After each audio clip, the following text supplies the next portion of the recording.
Price த Lord. என் பேர் ரேணுகா. நான் நுங்கம்பாக்கத்துலேருந்து வரேன். என்னோடய பிரதர் வந்து 48 இயர்ஸ் ஓல்டு. அவனுக்கு வந்து சடனாக வந்து ஹார்ட்டில் ஏதோ ப்ராப்ளம் இருக்குன்னு டாக்டர் டயக்னைஸ் பண்ணாங்க. நான் ரொம்ப கொஞ்சம் ஹர்ட் ஆகிட்டேன். நான் அப்போது வந்து அன்பரின் பாதத்தில் வந்து ஆன்லைனில் யூடியூப்பில் பார்த்துட்டு இருக்கும்போது அங்கேயும் ஒரு பிரதர் இதே டெஸ்டிமனி சொன்னாங்க. ஹார்ட் ப்ராப்ளம் இருந்தது, ஆனால் சர்ஜரி இல்லாமலே ஆண்டவர் சுகப்படுத்தினாருன்ட்டு.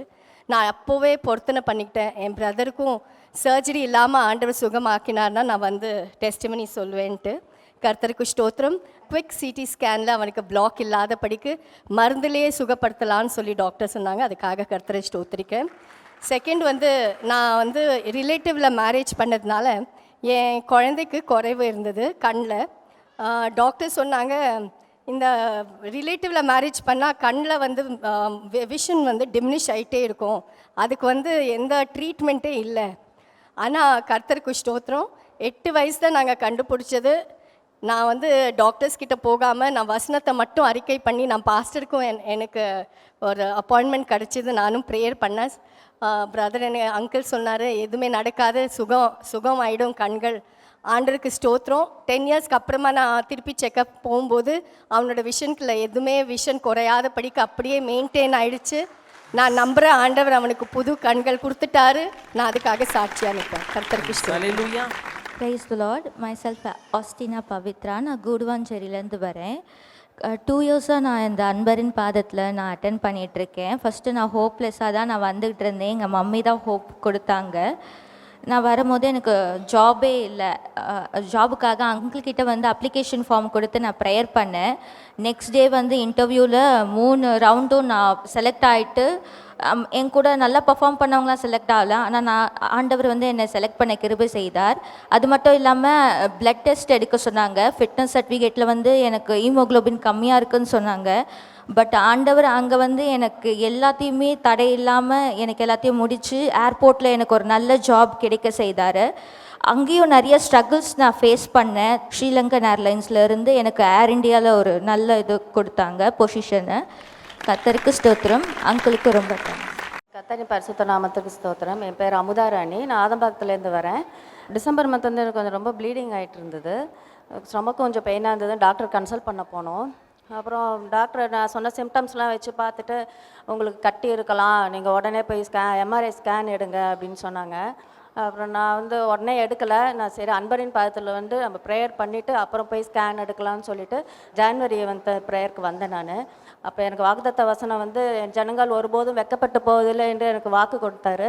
நான் அதை ஜெபிச்சுட்டு போய் எம்ஆர்ஐ ஸ்கேன் எடுத்தேன். அதில் எந்த ஒரு கட்டியும் இல்லை.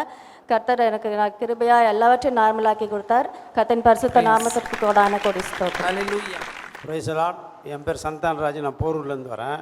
மே மாதம் அன்றைக்கு செக் பண்ணும்போது வயிற்றில் கேன்சர் இருக்குதுன்னு சொல்லி சொன்னாங்க. மறுபடியும் இன்னொரு ட்ரிப்பு டாக்டர் செக் பண்ணும்போது கிட்னியில் கல் இருக்குதுன்னு சொன்னாங்க. நான் போன மாதம் வந்து இங்கே ப்ரேயர் பண்ணும்போது பிரதர் வந்து எனக்கு சொன்னார், வயிற்றில் இருக்கிற எந்த வியாதியும் இருக்காது, உனக்கு எல்லாமே குணமாக்குவார் ஆண்டவர் அப்படின்னு சொன்னார். இப்போ நான் எல்லாம் செக் பண்ணேன், எந்த வியாதியும் இல்லை, எனக்கு நல்லா இருக்குது அப்படின்ட்டு சொல்லிட்டு கரங்களை தட்டுவோமா. கர்த்தருடைய பரிசுத்த நாமத்துக்கு ஸ்தோத்திரம். என் பேர் ஃப்ளாரன்ஸ். எங்கள் கணவர் பேர் வந்து பிலிப் ஆனந்தன். நாங்கள் சென்னையில் இருக்கிறோம். எனக்கு வந்து ஒரே ஒரு மக, அவள் கல்யாணம் ஆகிட்டு கனடா தேசத்தில் இருக்கிறா. கர்த்தர் கிருபையில் நல்ல விதத்தில் கல்யாணம் ஆச்சு. நான் இந்த கூட்டத்திற்கு வரும்போது ஜெபம் பண்ணிப்பேன். ஏசப்பா வந்து மகள் ஷேரனுக்கு வந்து கர்ப்பத்தின் கனியை ஆசீர்வதித்து தரணும்னு. அதே போல் பிரதரும் சென்ற வருடம் கனடா தேசத்துக்கு போகும்போதும் மகள் ஷேரனும் மருமகன் கீர்த்திராஜனும் பிரதருடைய கூட்டத்தை அட்டன் பண்ணாங்க. மீட்டிங் அட்டன் பண்ணி பிரதரும் பிள்ளைகளுக்கு பிளஸ் பண்ணி கர்ப்பத்தின் கனிக்காக ஜெபம் பண்ணார். அதே போலவே என் மகள் இப்பொழுது 7 மாதம் ப்ரெக்னெண்ட்டாக இருக்கிறா. கர்த்தருக்கு கோடான கோடி ஸ்தோத்திரம். என்னுடைய பெயர் மார்க் ரிச்சர்டு. நான் கிருஷ்ணகிரி மாவட்டத்திலேருந்து வரேன். எனக்கு வந்து போன மாதத்தில் சுகர் வந்து 550 ஆகிடுச்சு. 550 ஆகிட்டதோடனே போய் நாங்கள் ஒரு மருத்துவமனையில் செக் பண்ணும்போது, உனக்கு 2 கிட்னியுமே ஃபால்ட் ஆயிடுச்சு, டேமேஜ் ஆயிடுச்சுன்னு சொல்லிட்டாங்க. உடனே ஐயாவுடைய ப்ரேயருக்கு தொடர்பு கொண்டு நாங்கள் ஜெபம் கேட்டோம். ஜெபம் பண்ணினாங்க. காலையில் அதிகாலை வேலையில் ஐயாவுடைய பிரசன்னத்தை கேட்டுட்டு தான் நான் எங்கேனாலும் போவேன். அப்படியே எங்கள் உள்ளம் உடைஞ்சு போயிடுச்சு. என்ன செய்யறதுனே தெரில. நீ விரும்புகிறதை என்னிடத்தில் கேள் என்ற தலைப்பில் ஐயா பேசினார். ஐயோட பிரசங்கத்தை கேட்டு போய் வேற ஒரு மருத்துவமனையில் செக் பண்ணதில்லை, உனக்கு கிட்னியே ஃபால்ட் இல்லை, ஆண்டவர் சுகம் கொடுத்துட்டார். நேற்று தினத்தில் போய் சுகர் செக் பண்ணோம், நேற்றும் கிட்னி டேமேஜே இல்லை, ஆண்டவர் சுகம் கொடுத்துட்டார். 550 இந்த சுகரு 250 வந்தது. ஆண்டவருக்கு கோடான கோடி நன்றி.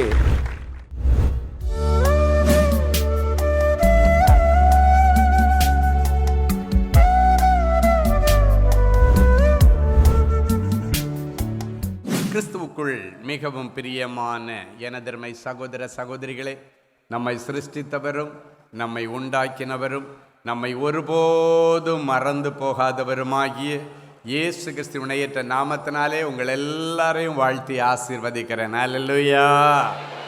எல்லாரும் சந்தோஷமா இருக்கீங்களா? சரி, அழகான ஒரு வசனத்தை எடுத்து வாசிக்க போகிறோம். உபாகமம் 33:16 இப்படியாய் சொல்லுகிறது, நாடும் அதன் நிறைவும் கொடுக்கும் அருமையான தானியங்களினாலும், நாடும் அதன் நிறைவும் கொடுக்கும் அருமையான தானியங்களினாலும் ஆசீர்வதிக்கப்படுவதாக, ஆசீர்வதிக்கப்படுவதாக. முட்செடியில் எழுந்தருளினவரின் தயை, முட்செடியில் எழுந்தருளினவரின் தயை யோசேப்புடைய சிரசின் மேலும், யோசேப்புடைய சிரசின் மேலும், தன் சகோதரரில் விசேஷித்தவனுடைய, தன் சகோதரரில் விசேஷித்தவனுடைய உச்சன் தலையின் மேலும் வருவதாக, உச்சம் தலையின் மேலும் வருவதாக. முட்செடியிலே எழுந்தனருடைய தயை நம் மீதும் நம் குடும்பத்தார் மீதும் இருக்கும். அப்ப என்ன நடக்குமா? முட்செடியிலே எழுந்தருளின ஆண்டவர் உங்கள் வாழ்க்கையில எழுந்தருளும் பொழுது என்ன நடக்குமாம்? அவர் உங்களை நினைத்தருளுவார் என்று சொல்லப்பட்டிருக்கிறது. ஏழைகளை நினைத்தருளும்படி அவர் இன்றைக்கு எழுந்தருளுவார். சங்கீதம் 10:12 இப்படியாய் சொல்லுகிறது, எடுத்து வாசிப்போமா? கர்த்தாவே எழுந்தருளும், கர்த்தாவே எழுந்தருளும். தேவனே, தேவனே உம்முடைய கையை உயர்த்தும், உம்முடைய கையை உயர்த்தும், ஏழைகளை மறவாதேயும், ஏழைகளை மறவாதேயும். இன்றைக்கு ஆண்டவருடைய கரத்தை உங்களுக்கு நேராக உயர்த்தி ஆண்டவர் உங்களை இப்போ ஆசீர்வதிக்கிறார். ஆண்டவர் சொல்றாரு, உன்னை நான் ஒரு நாளும் மறக்க மாட்டேன். ஏழைகளை அவர் மறக்காதவர். இன்னைக்கு நிறைய குடும்பத்தில் பார்த்தீங்கன்னா, ஏழை அப்படின்னு ஒருத்தன் அவங்க ஃபேமிலியில் இருந்தாங்கன்னா அவனை விட்டு மீதி எல்லாம் அவங்க ஞாபகத்தில் இருப்பாங்க.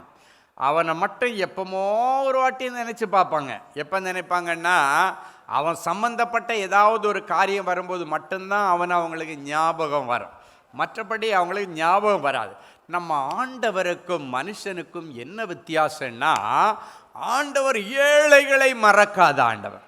ஆமாம், நம்ம எல்லாம் என்ன பண்ணுவோம்? வசதி படைத்தவர்களை மறக்காமல் அவங்க ஞாபகத்தில் வச்சுட்டு அவங்களுக்கான காரியங்களை ஞாபகத்தில் வைப்போம். அவங்க பிறந்த நாள் உங்களுக்கு ஞாபகம் இருக்கும், அவங்களுடைய திருமண நாள் உங்களுக்கு ஞாபகம் இருக்கும், அவங்க பிள்ளைகளுடைய பிறந்த நாள் ஞாபகம் இருக்கும். ஆனால் ஏழைகளை அவர்கள் மறந்து விடுகிறார்கள். ஏழைகள் அவங்களுக்கு ஞாபகம் இருக்கிறதே இல்லை. ஆனால் இன்னைக்கு பிறகு நீங்கள் அப்படி இருக்கக்கூடாது. ஆமேன்.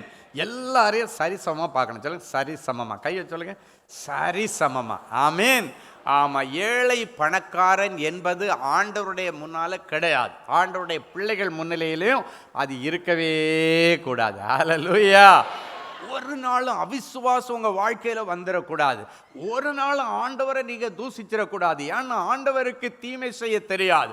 அவர் தீமை செய்தாலும் அதை நன்மைக்கு ஏதுவாய் மாற்றுவதற்காக, உன்னை உருவாக்குவதற்காகத்தான் அவர் தீமையை உனக்காக அனுமதிக்கிறாரே தவிர வேறு ஒன்றுமில்லை. ஹல்லேலூயா. யோபுடைய வாழ்க்கையிலே தீமை வந்தது உண்மை, ஆனாலும் அந்த தீமை இரட்டிப்பான நன்மையாய் மாறினது. ஹல்லேலூயா. இன்னைக்கு ஆண்டவர் சொல்றாரு, நீ ஏழையா இருந்தாலும் சரி, நீ பணக்காரனா இருந்தாலும், நீ எந்த நிலைமையில இருந்தாலும், நீ இருக்கிற நிலைமையில கர்த்தர் இன்றைக்கு உன்னை அங்கீகரிக்கிறார். சொல்லுங்க, அங்கீகரிக்கிறார். கர்த்தர் என்ன அங்கீகரிச்சிட்டார்? ஆமாம், ஆண்டவர் அங்கீகரிச்சிட்டாருன்னா உன்னுடைய கஷ்டம் நஷ்டம் எல்லாத்தையும் அப்படியே அங்கீகரிச்சிட்டாருன்னு அர்த்தம். ஹல்லேலூயா. ஆமாம், உன்னுடைய நல்லதை மட்டும் எடுத்துக்கிறார். உன்னுடைய கஷ்டத்தின் மத்தியில் அவர் எழுந்தருளி வருவார், உன்னுடைய வியாதியின் மத்தியில் எழுந்தருளி வருவார், உன்னுடைய தேவைகளின் மத்தியில் அவர் எழுந்தருளி வந்து வருகிற நாட்களில் பலத்த பெரும் காரியங்களை செய்ய போகிறார். ஹல்லேலூயா. நீங்கள் ஆகாரை பற்றி பைபிளில் வாசிக்கும் போது, ஆகார் ஒரு அடிமை பெண்ணாக ஆபிரகாமுடைய வீட்டிற்கு வேலைக்கு வந்தவள். ஆனால் வேலைக்கு வந்த இடத்துல இவங்களுக்கு குழந்தை இல்லாததுனால இந்த ஆகாரை பிள்ளை பெறுகிற மிஷனாக பயன்படுத்திக்கிட்டாங்க. எப்படி பயன்படுத்தினாங்க? பிள்ளையை பெற்றெடுக்கிற ஒரு எந்திரமாக பயன்படுத்திக்கிட்டாங்க வேலைக்கு போன இடத்துல. சரியா? அப்போ அவளுடைய மனசில் எவ்வளோ வேதனை இருக்கும். அதன் மத்தியிலும் சரி ஓகே வந்தோம், வந்த இடத்துல நமக்கு இப்படி ஒரு கொடிய வேதனை இருக்கணும்னு இருந்திருக்கு அப்படின்னு சொல்லி அவங்களுக்கு குழந்தை இல்லாத நேரத்தில் குழந்தை கிடைக்கிறதுக்காக வேண்டி இவளை பயன்படுத்தி இஸ்மவேல் என்கிற பிள்ளை பிறந்தாச்சு. சாராள் நிமித்தம் பெற்ற பிள்ளை அல்ல, சாராளுடைய வீட்டிலே வேலைக்கு வந்த அடிமை பெண்ணாகிய ஆகார் நிமித்தம் வந்த பிள்ளை. ஆனால் அவனுடைய மனைவியாகிய சாராளுடைய பிள்ளையைத்தான் வேதம் வாக்குத்தத்தத்தின் பிள்ளை என்று சொல்லி குறித்து அந்த பிள்ளை பால்குடி மறக்கிற நாளில் ஒரு பெரிய சண்டை வீட்டில். பொதுவாகவே ஃபங்க்ஷன் நாளில் தான் நிறைய குடும்பத்தில் சண்டை நடக்கும். எத்தனை பேர் பார்த்துருக்கிறீங்க? அதை எவனாவது ஒருத்தன் குடிச்சிக்கிட்டு வருவான், வேணனே வம்பளுக்குன்னே வருவான். ஆமேன். ஆமாம், அவன் பார்த்தாச்சுன்னா பொண்ணு வீட்டுக்காரனா மாப்பிள்ளை வீட்டுக்காரனா யாருக்கும் தெரியாது. பொண்ணு வீட்டுக்காரங்க சண்டை போட்டோன்னே என்ன நினைப்பான்னு தெரியும், ஐயோ மாப்பிள்ளை வீட்டுக்கு ரொம்ப நெருக்கம் போல இருக்குது, அதனால தான் உரிமையாக சண்டை போடுறான். மாப்பிள்ளை வீட்டுக்காரன் என்ன நினைப்பான், பொண்ணு வீட்டுக்கு ரொம்ப வேண்டியவங்க போல இருக்குது, அதனால தான் இந்த ரொம்ப உரிமையோடு சண்டை போடுறான். பார்த்தா இவங்க ரெண்டு வீட்டுக்கும் இல்லாதவன் வேடிக்கை பார்க்க வந்தவன் தான் அங்கே நிற்பான். ஆமேன். என் அன்பு தேவனுடைய பிள்ளைகளை பாருங்கள், பொதுவாகவே இந்த ஃபங்க்ஷன்லாம் நடக்கும் பொழுது இன்றைக்கி உங்களுக்கு நல்ல ஆலோசனை சொல்கிறேன். ஆண்டவர் சொல்லியிருக்கிறாரு, நல்ல காரியங்கள் நடக்கும்போது பலவான்களை எல்லாம் முந்தி கட்டணுமா. எதுக்கு தெரியுமா? இல்லைன்னா ஏதோ ஒன்று தீய ரூபத்தில் வந்து ஏதோ ஒரு மனுஷ ரூபத்தில் வந்து அங்கே இருக்கிற எல்லா சந்தோஷமான அந்த அட்மாஸ்பியரை கலைச்சி விட்டுரும். அதனால் ஆண்டவர் சொல்கிறாரு, பலவான்களை முந்தி கட்டுங்கள். எனவே இப்படிப்பட்ட சுப காரியங்களுக்கு பின்னணியில் ஜெபம் ரொம்ப அவசியம். இங்கே பாருங்க, அன்னைக்கு ஒரு பெரிய பூகம்பம் வெடிச்சிருச்சு. என்னைக்கு? ஈசாக்கு பால்குடி மறக்க பண்ணுகிற விருந்து நடக்கிற நேரத்தில். இங்கே அப்படி சந்தோஷமாக கோலாகலமாக குழந்தைக்கு அந்த பால்குடி மறக்கிற ஃபங்க்ஷன் டமாலுன்னு வெடிச்சது ஒரு பூகம்பம். யார் யாருக்கு? சாராளும் ஆகாரம் வெட்டிச்ச வெட்டியில் ஆபிரகாம் திணறார். என்னடா இவளுக்கு சப்போர்ட் பண்ணுறதா அவளுக்கு சப்போர்ட் பண்ணுறதா, மாட்டிக்கிட்டேன்டா. என் அன்பு தேவனுடைய பிள்ளைகளை பாருங்கள், இவன் முழிக்கிறான்.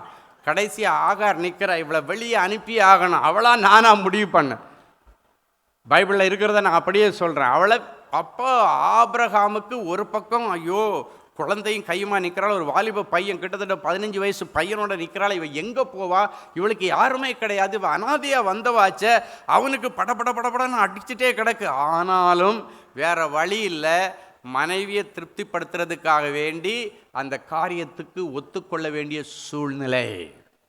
வேறு வழியே இல்லாமல் ஒரு வேளைக்கு ஆகாரத்தை அப்பத்தையும் ஒரு துருத்தியில் தண்ணியும், கொஞ்சோண்டு துருத்தின்னா என்னது, அது பெரிய டேங்கெல்லாம் கிடையாது, ஒரு சின்ன பையாக இருக்கும், தோல் பை, அதில் தண்ணியை கொடுத்து அனுப்பி விட்டுட்டான். யோசித்து பார்த்துருக்கணும். இல்லை அவன் எங்கே போவா, அவளுக்கு அம்மா அப்பா இங்கே இருக்காங்களா, இல்லை, அண்ணன் தம்பி இருக்காங்களா, இல்லை, அக்கா தங்கச்சி இருக்காங்களா, இல்லை, எங்கே போவா அவங்க நினைக்கல. ஆனால் ஏழைகளை மறக்காத ஆண்டவர் அவள் வனாந்தரத்திலே போகும் பொழுதே அவளை தேடி வந்து அவர் கேட்கிறார், ஆகாரே ஆகாரே உனக்கு என்ன சம்பவித்தது, உன் பிள்ளைய பற்றி தானே நீ கவலைப்பட்டு இருக்கிற, நீ கவலைப்படாத, ஆபிரகாம் விட்டுட்டான்னு கவலைப்படாத, சாரா வரலன்னு கவலைப்படாத, மகளே நான் உனக்கு இருக்கிறேன், உன் பிள்ளை இருக்கிற இடத்துல உன் பிள்ளைக்காக ஒரு நீரூற்றை நான் ஏற்படுத்தினேன், அதுலேருந்து தண்ணியை பிடிச்சி உன் பிள்ளைக்கு குடிக்க கொடுத்துட்டு அவனை பிடித்து கொண்டு போ, அவனை பெரிய ஜாதியாக்குவேன். ஹல்லேலூயா. என் அன்பு தேவனுடைய பிள்ளைகளை, ஏழைகளை மறக்காத ஆண்டவர், திக்கற்றவர்களை புறம்பே ஒதுக்காத ஆண்டவர். என் அன்பு தேவனுடைய பிள்ளைகளே, இந்த ஆகாருடைய வாழ்க்கையிலே யாரும் இல்லை, என்னுடைய வாழ்க்கை வனாந்தரத்திலே முடிய போகிறது, பிள்ளை பசியில கடந்து துடிச்சு கண்டதற்க சாவு போறா. வேதம் சொல்லுகிறது, 50 தூரத்தில் பிள்ளை உட்கார்ந்து அழுது, சாப்பிட்றதுக்கு தண்ணி இல்லாமல் பட்டினி கடந்து சாவுது. ஒரு பிள்ளை நோய் நொடி வந்து செத்தா கூட தாய், ஐயோ இந்த பிள்ளைக்கு நோய் வந்துச்சு, என்னால் முடிஞ்ச அளவுக்கு இந்த பிள்ளையை நான் பார்த்தேன், தாராளமாக பணம் செலவு பண்ணேன், அதெல்லாம் தாண்டி இந்த பிள்ளை மரிச்சு போகுதுன்னு அட்லீஸ்ட் கொஞ்சமாவது மனசில் நான் எல்லா முயற்சியும் பார்த்துட்டேன், இதுக்கு மேலே நம்ம கையில் இல்லை, என் பிள்ளை மரிச்சு போயிட்டான்னு சொன்னாலாவது அந்த தாய்க்கு கொஞ்சம் மனசார். ஆனால் பிள்ளைக்கு சோறு தண்ணி இல்லாமல் பட்டினியில் கிடந்து சாகிறத எந்த தாயால் பார்க்க முடியும்? அவள் உட்கார்ந்து 50 தூரத்தில் உட்கார்ந்து ஓன்னு அழுது கொண்டிருந்தாள். அவளுடைய சத்தம் ஆபிரகாமுக்கு கேட்கவில்லை, சாராளுக்கு கேட்கவில்லை. ஆனால் சிங்காசனத்தில் இருக்கிற என் ஆண்டவருக்கு கேட்டது, ஆகாரே உனக்கு என்னம்மா ஆச்சுன்னு கேட்டார். ஹல்லேலூயா. கேட்டது மட்டும் இல்லை, பிள்ளை சாவ கிடக்குதுன்னு பயப்படுறியா? கவலைப்படாத. உன் பிள்ளை இருக்கிற இடத்துல அவன் சத்தத்தை கேட்டு அவனுக்காக ஒரு நீரூற்றை நான் அந்த இடத்துல புதுசாக ஒரு மிரக்கிள் பண்ணியிருக்கிறேன். ஒரு நீரூற்று வனாந்தரத்திலே, நீரூற்று இல்லாத இடத்துல உன் பிள்ளைக்காக ஒரு நீரூற்றை நான் பண்ணியிருக்கிறேம்மா. அதில் போய் துருத்தியில் தண்ணியை பிடிச்சி உன் பிள்ளைக்கு குடிக்க கொடு. அது அவனுடைய ஜீவனை பாதுகாக்கிற ஜீவ தண்ணீராக இருக்கும். அல்லேலூயா. அந்த தண்ணியை பிடிச்சி அந்த பிள்ளைக்கு குடிக்க கொடுத்தா அந்த நேரத்தில் அந்த பிள்ளையின் மயக்கம் தெளிஞ்சு அந்த பிள்ளை புது பலன் அடைந்து அந்த பிள்ளையை கையில் பிடிச்சிட்டு போனால் அவனை பெரிய ஜாதியாக்கினார். வேதம் சொல்லுகிறது, அவனை வில் வித்தையிலே வல்லவனாய் மாற்றினானாம். சாக கடந்த ஒரு பிள்ளை இப்ப வில்வித்தையிலே வல்லவனானான். அப்படின்னா அந்த வில்வித்தைக்காரர்களிலே பெயரையும் புகழையும் வாங்கினான் அந்த இஸ்மவேல். இன்னைக்கு அந்த இஸ்மவேல் கோத்திரம்தான் இன்றைக்கு அரபு தேசங்களில் பிரபுக்களாக இருக்கிறார்கள். ஆண்டவர் அன்னைக்கு சொன்னார், அவனிடத்திலிருந்து பிரபுக்களை உண்டு பண்ணுவேன். ஹல்லேலூயா. ஆகார தேத்தும் பொழுது சொல்கிறாரு, அவனுக்கு தண்ணியை பிடிச்சி கொடுத்துட்டு நீ கையில் பிடிச்சிட்டு போ, அவனை பெரிய ஜாதி ஆக்குவேன், அவனிடத்தில் இந்த பிரபுக்கள் தோன்றுவார்கள். அவன் இன்னைக்கு ஏழைத்தான், அவன் இன்னைக்கு சாப்பாட்டுக்கு கஷ்டப்பட்டு சாப்பாடு இல்லாமல் வனாந்தரத்தில் துடித்தது உண்மை. ஆனாலும் இவன் இந்த வனாந்தரத்திலே துடித்த துடிப்பை ஆண்டவர் அறிந்து அவனுக்கு ராஜ வாழ்க்கையை கொடுக்க போகிறேன். அவனிடத்தில் இந்த ராஜாக்கள் பிரபுக்கள் தோன்றுவார்கள். நான் விசுவாசிக்கிறேன், ஆகாரையும் வனாந்தரத்திலே உருவாக்கினார், அந்த பிள்ளையும் வனாந்தரத்திலே உருவாக்கி ராஜ மேன்மையை கொடுத்த ஆண்டவர் உன் பிள்ளைகளுக்கு ராஜ மேன்மையை தருவார். ஒருவேளை என் பிள்ளையை படிக்க வைக்க எனக்கு வசதி இல்லை, பணம் இல்லை அப்படின்னு நீங்கள் சொன்னீங்கன்னா, இன்றைக்கு உன் பிள்ளைக்காக படிப்பிற்கான ஒரு நீரூற்றை கர்த்தர் திறப்பார். ஏதோ ஒரு மனுஷர் கண்களில் தயவு கிடைக்கும். ஏன்னா முட்செடியில் எழுந்தருளுடைய தயை உன் மீதும் உன் பிள்ளைகள் மீது நான் வச்சுட்டேன்னு சொல்கிறார். அது மனுஷர் கண்களில் தயவை கொண்டு வரோம். பிள்ளை நல்லா படிக்கணும்னு ஆசைப்பட்டா, ஆனால் என் பிள்ளையுடைய படிப்பை நல்லா படிக்க வைக்க எனக்கு வசதி இல்லைன்னு மட்டும் நீங்கள் நினைக்காதீங்க. ஏதோ ஒரு ரூபத்தில் உன் பிள்ளையுடைய படிப்பிற்கு ஒரு வழி திறக்கும். உங்கள் ஒவ்வொருவரையும் பார்த்து சொல்கிறாரு, உன் பிள்ளைக்காக ஒரு அற்புதம் நடக்கும். ஏதோ ஒரு மனுஷர் கண்களில் உன் பிள்ளைக்கு தயவு கிடைக்கும். அல்லேலூயா. எழும்பு எழும்பு சீயோனே, உன்னுடைய வல்லமையை தரித்துக்கொள். உனக்குன்னு ஒரு வல்லமை வச்சிருக்கிறேன், அதை இப்பொழுது எடுத்துக்கொள். உனக்குன்னு ஒரு ஞானத்தை வைத்திருக்கிறேன், எடுத்துக்கொள். உனக்குன்னு ஒரு தாளந்தை வைத்திருக்கிறேன், எடுத்துக்கொள். உனக்குன்னு ஒரு திறமையை வச்சிருக்கிறேன், எடுத்துக்கொள். உனக்குன்னு ஒரு வல்லமையின் வரத்தை வைத்திருக்கிறேன், எடுத்துக்கொள்.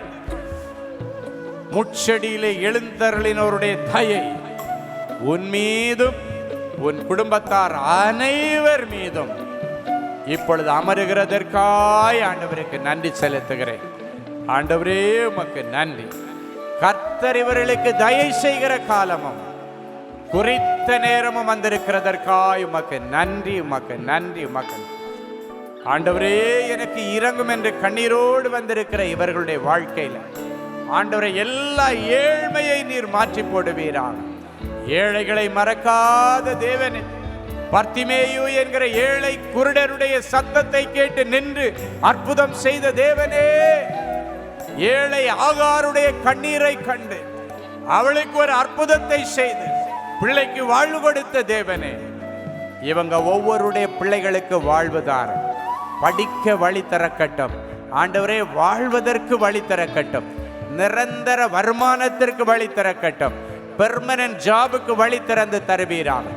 வெளி தேசத்திற்கு போவதற்காக ஒருவேளை என் பிள்ளைகள் ஆயத்தப்பட்டு கொண்டிருந்தார், ஆண்டவர் இன்றைக்கு விசா தடைகளை உடைப்பீராக. என் பிள்ளைகளுக்கு வழி திறந்ததற்காய் ஸ்தோத்திரம். வெளி தேசத்தில் படிக்கிற பிள்ளைகளுக்கு வேலைக்கு வழி திறப்பதாக கர்த்தர் எல்லா தடைகளை உடைச்சி போடுங்கப்பா, இயேசுவின் மூலம் பிதாவே. ஆமேன், ஆமேன். அமெரிக்க தேசத்து மக்களுக்கு ஒரு நற்செய்தி. அன்பானவர்களே, நமது அன்பு சகோதரர் சுவிசேஷகர் டி. ஸ்டீஃபன் அவர்கள் ஆகஸ்ட் மாதம் 8ஆம் தேதி முதல் 31ஆம் தேதி முடிய அமெரிக்க தேசத்தில் உள்ள Georgia, Atlanta, Illinois, Chicago, Colorado, Denver, California, New York, New Jersey, Texas, Houston, Dallas ஆகிய பட்டணங்களில் தேவனுடைய வார்த்தைகளை பிரசங்கிக்க இருக்கிறார்கள். சகோதரரை நேரில் சந்தித்து ஜெபித்து தேவ ஆலோசனை பெற விரும்புகிறவர்கள் தொடர்பு கொள்ள வேண்டிய தொலைபேசி எண்கள் சகோதரர் ஃபெலிக்ஸ் ஜார்ஜ் +1 973 454 9686 மற்றும் தேவனின் அன்பு ஊழியங்கள் 98414 4699.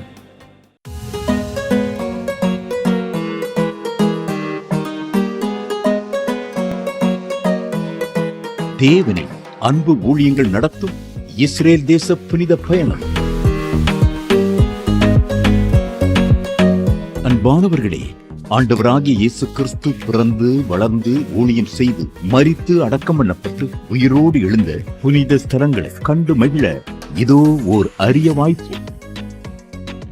உங்கள் வாழ்நாள் கனவை நனவாக்க நமது அன்பு சகோதரர் சுவிசேஷகர் டி. ஸ்டீஃபன் அவர்களுடன் 11 நாட்கள்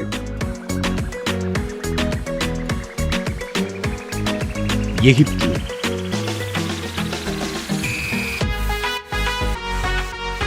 யோர்தான், பாலஸ்தீனம், இஸ்ரேல் தேசங்களுக்கான புனித பயணம். 2025 ஆண்டிற்கான இந்த புனித பயணமானது அக்டோபர் மாதம் 14ஆம் தேதி முதல் 24ஆம் தேதி முடிய 11 நாட்கள் நடைபெறுகிறது. இது ஒரு சாதாரண சுற்றுலா அனுபவம் அல்ல. இயேசு கிறிஸ்துவின் பாதங்கள் பதிந்த இடங்களில் உங்களுடைய பாதங்களும் பதியும்படிக்கு அவருடைய கரங்களை பிடித்து நடக்கிற ஓர் உன்னத அனுபவம். மேலும் விவரங்களுக்கு தொடர்பு கொள்ள செல்போன் எண்கள் 7299 47999 மற்றும் 9841437999. Email exodusholytours@gmail.com. Website www.exodusholytours.com. Genesis Creations media அகாடமியில் 3 மாதங்களில் தொழிற்கல்வி சான்றிதழோடு video editing, videography, photography, drone piloting, studio recording, Photoshop, live streaming, live video mixing and live sound mixing ஆகிய தொழிற்கல்விகள் பயிற்றுவிக்கப்படுகிறது. புது தொழில் நுணுக்கங்களுடன் குறைவான கட்டணத்தில் நிறைவான தொழிற்கல்வி பெற்றுக்கொள்ள உங்கள் எதிர்கால கனவை நினைவாக்க எங்களது ஜெனசிஸ் கிரியேஷன்ஸை இன்றே தொடர்பு கொள்ளுங்கள். மேலும் விவரங்களுக்கு 7824850999 என்ற எண்ணை தொடர்பு கொள்ளுங்கள். அன்பு தேவனுடைய பிள்ளைகளே, இந்நிகழ்ச்சியின் மூலம் நீங்கள் பெற்றுக்கொண்ட ஆசீர்வாதங்களையும் உங்கள் ஜெப விண்ணப்பங்களையும் அனுப்ப வேண்டிய முகவரி தேவனின் அன்பு ஊழியங்கள், எண் 340B பார் 1A 3B1 Vinayak avenue, OMR road, Okkiyam, Thoraipakkam, Chennai 600097. இது இந்தியன் ஆயில் பெட்ரோல் பங்க் எதிரில் அமைந்துள்ளது மற்றும் காக்னிசன்ட் டெக்னாலஜி சொல்யூஷன்ஸ் அருகிலும் அமைந்துள்ளது. மின்னஞ்சல் prayer@godsloveministries.co.in. எங்களது இணையதளம் www.godsloveministries.co.in. மேலும் 24 மணி நேர ஜெப உதவிக்கு 04454547999 மற்றும் 9941150999 என்ற எண்களுக்கு தொடர்பு கொள்ளுங்கள். கர்த்தர் தாமே உங்களை ஆசீர்வதிப்பாராக.